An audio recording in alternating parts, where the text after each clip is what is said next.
पंजाब के ज़िला लिया में ज़लज़ले के झटके महसूस किए गए हैं, जिसकी शिद्दत 5 रिकॉर्ड की गई है। आपको बताएं कि ज़लज़ले के झटके लिया के इलाकों करोड़लाल, ईसन, फतेहपुर, चौक आज़म और कोट सुल्तान में महसूस किए गए हैं।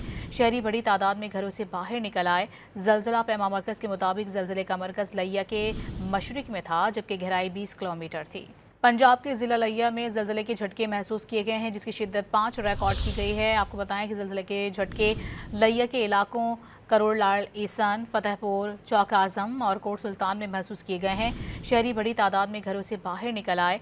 ज़लज़ला पैमा मरकज़ के मुताबिक ज़लज़ले का मरकज़ लिया के मशरिक में था, जबकि गहराई 20 किलोमीटर थी। पंजाब के ज़िला लिया में ज़लज़ले के झटके महसूस किए गए हैं, जिसकी शिद्दत 5 रिकॉर्ड की गई है। आपको बताएं कि ज़लज़ले के झटके लिया के इलाकों करोड़लाल, ईसन, फतेहपुर, चौक आज़म और कोट सुल्तान में महसूस किए गए हैं।